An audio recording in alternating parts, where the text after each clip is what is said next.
That's Leary. Leary is about 1,360 to the dollar.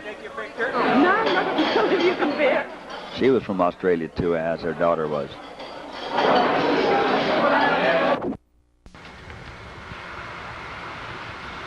That place where on the beach where they rent out these spots to people who want to sit on the beach.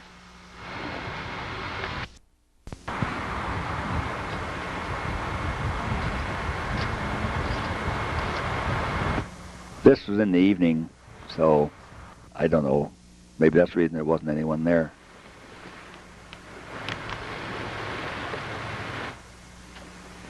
Kay wanted to put her feet in the water, but she didn't want to get her pantyhose wet either.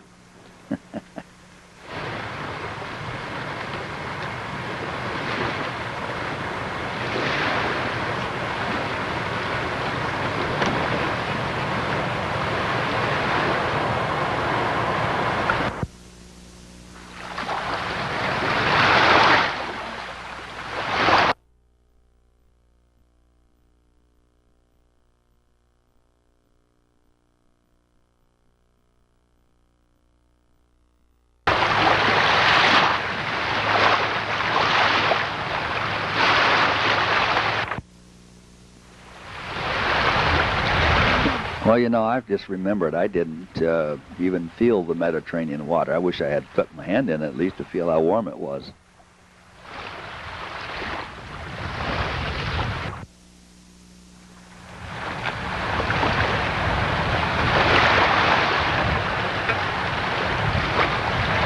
Kay put her hand in it at Anzio.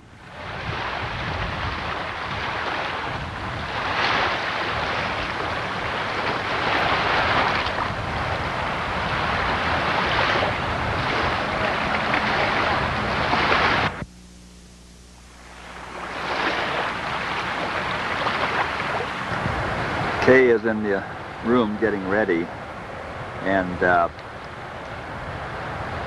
for breakfast we'll be going at, what, 9 o'clock, just for fun. You've heard of Miramar, haven't you?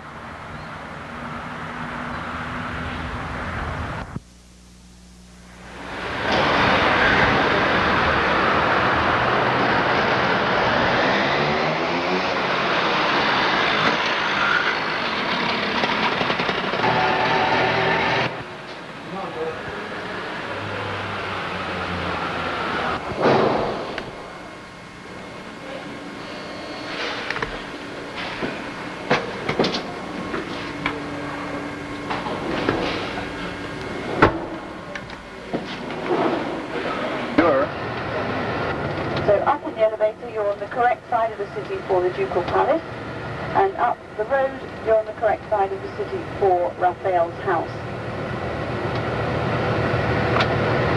We're going to be staying in Urbino until 12:30, so you've got plenty of time to do both. Get yourself something to eat before you get on the bus. It's only an hour. Urbino is where Raphael was born.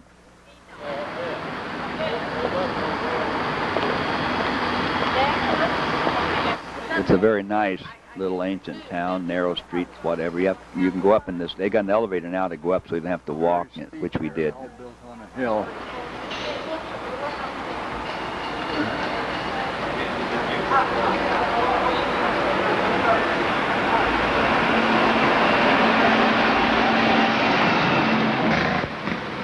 This town is named Urbino, where Raphael was born, in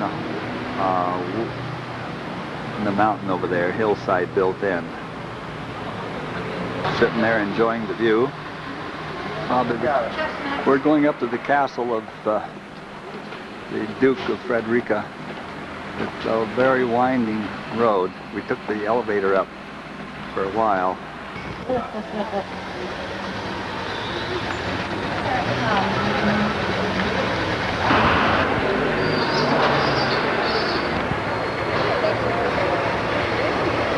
This is the Duke's palace or the church, I don't know.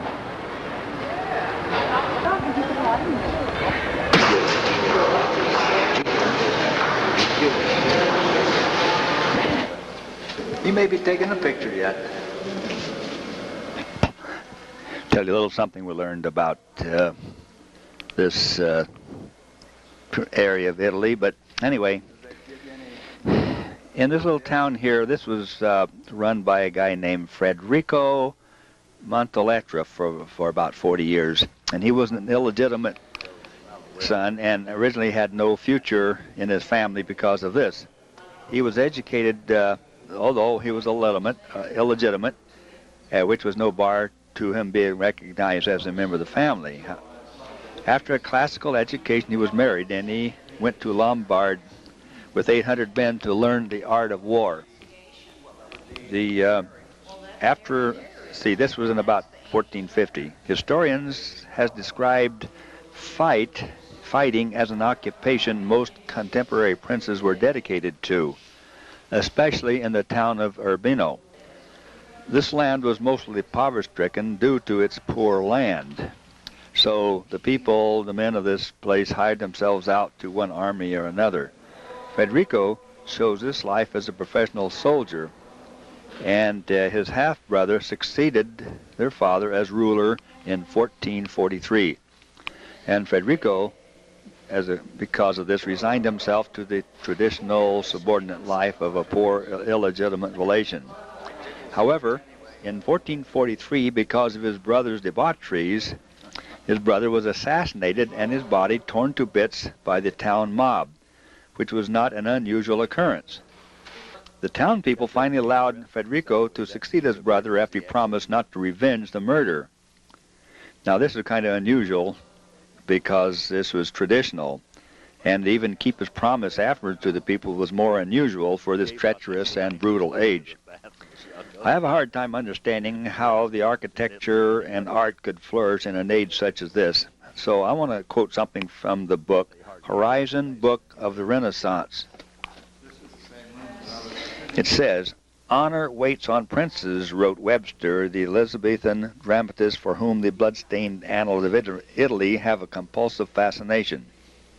Certainly the way to power was strewn with corpses. Men murdered their wives poisoned their husbands, brother slaughtered brother, family raged against family, city sacked city. In 1402, the chief members of the ruling house of Lodi were burned alive on the public square at Bologna. In 1445, the people, enraged by the slaughter of their favorite family, the Bentivoglio, hunted down their enemies and nailed their steaming heart to the doors of the Bentivoglio's palace as a token of their love. Yet Bologna was a tranquil city compared to many, and even bloodless when matched with Foligno. There a noble, Pietro Basiglia, cuckolded by his prince, took his vengeance. He flung his faithless wife from the turrets of his castle and killed 2 brothers of the prince. Retribution rapidly followed. The whole Basiglia clan, men, women, and children, were butchered and chopped up. Their joints, hung like meat, were paraded through the streets. Of course, the ghoulish chroniclers liked to heighten the horror, and their macabre imaginations rioted in sadistic fantasy. Yet all allowance made, politics became a murderous game in which death in bed came only to the skillful or the lucky.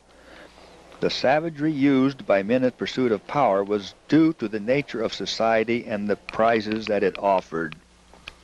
This is typical of Italy, but the tour guides never told us anything of this. Apparently art and architecture sprung up in a vacuum, and that's all they told us about. I'm sure there must be an understanding between the tour companies and Italy.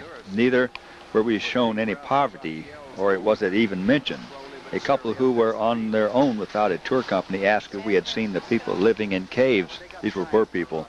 Apparently it impressed them tremendously, but we told them we knew nothing about it. I think we got taken.